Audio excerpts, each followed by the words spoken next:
What is up, everybody, and welcome back to the channel.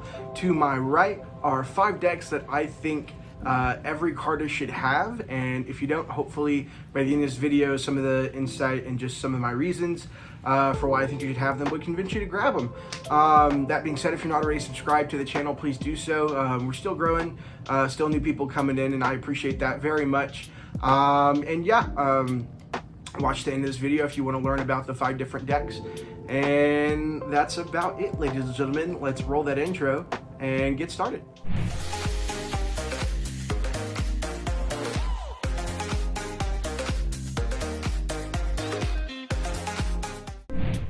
So before we get into any of the decks, I just want to talk a little bit about why I chose them and why they're here, whether it's for the stock or how you can use them, or certain aspects about the thickness or how they feel, or the design, or the price. I've taken a lot of things into consideration, and so I hope you can learn something new today. And yeah, that's gonna do it. So let's go ahead and jump to the cards. Okay, so the first deck I want to talk about is the Series B V4 playing cards by Riffle Shuffle. These came out in 2022. I believe there were 5,000 of them made. Let me just check this tuck box right quick. Yes, there was 5,000 made. They're produced by Kevin Yu and designed by Adrian Valenzuela. I'm sorry, Adrian, if I mispronounced your name. But the reason I included this deck is a few things, so let me share about those. Number one, the price. These are like $12, which is a very I'd say affordable price to get into cards. Maybe some more on the list will be less expensive than these, we'll see. But I think for 12 bucks, you're getting a very well-made deck of playing cards. These are printed by the United States Playing Card Company on their thin crush stock, I believe. And yeah, they feel really smooth. You'll see something on the screen. They're very thin. They're good for practicing any pressure moves you might have because of the finish that they have. And yeah, all in all, a very good starting deck for a beginner cardist or someone getting into cardistry. Okay, coming up next are the flexible playing cards. These cards, I believe, are TCC. Yeah, TCC Playing Card Co. produced these. These ones were made specifically in 2020. This is the teal blue variant, and one thing that I love about these is they're only like $4. They actually made a previous video, I think I had mentioned about starting decks for cardistry a couple years ago, and there's good reason that these are still on here today. So let me give you a few reasons why. So first off, they're going to feel different from anything you're used to. These, I believe, are actually printed by Dex Playing Card Co. in Taiwan. I'll correct myself on the screen if I'm wrong, but they're not printed by USPCC, so most of the cards you're going to get here in the States or that are made by the United States Playing Card Company, they feel completely different. They're not as thin as a thin crush stock maybe, but they definitely have a different feel.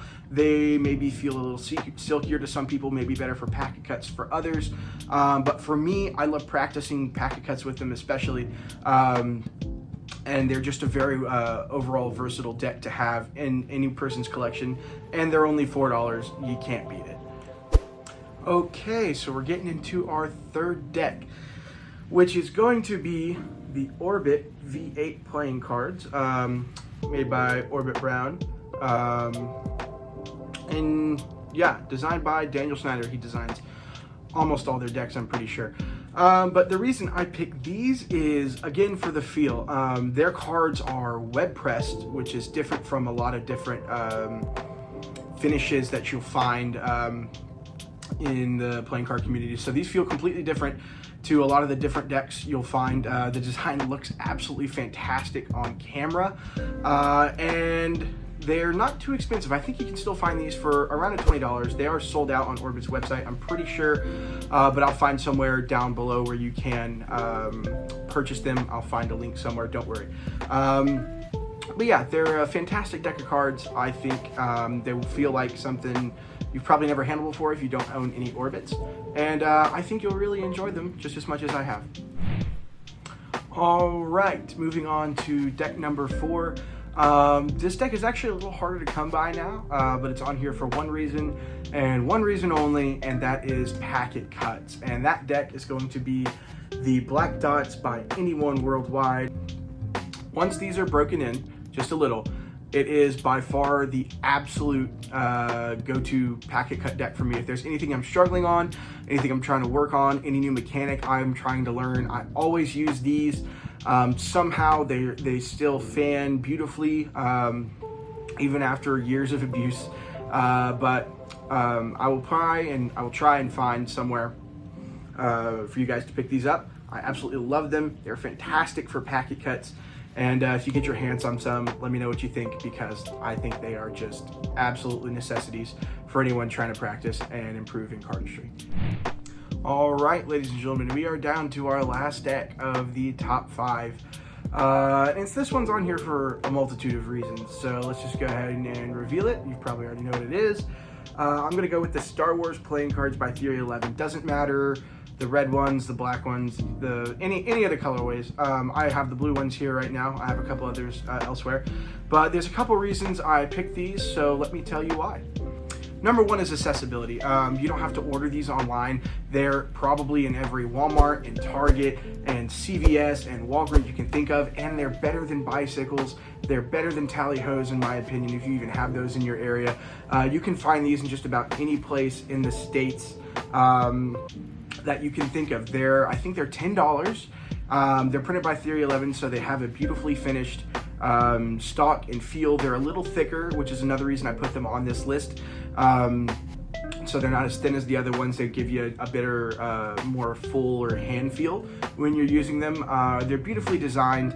They look great on camera. I don't have enough good things to say about these. For $10, you absolutely can't beat them. It's a great deck to mess around if you're experimenting with a new move and you don't want to destroy a nicer deck, but also use your cards.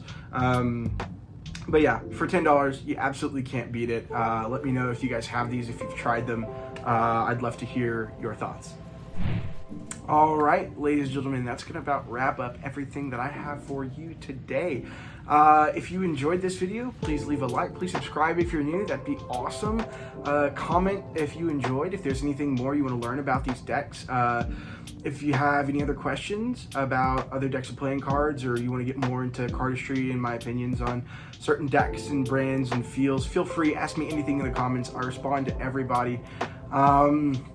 And yeah, that's going to be about it. I hope you all enjoyed this as much as I did making it. And I'm the Wooden Cardist, and I'll see you guys on the next one. Peace out, y'all.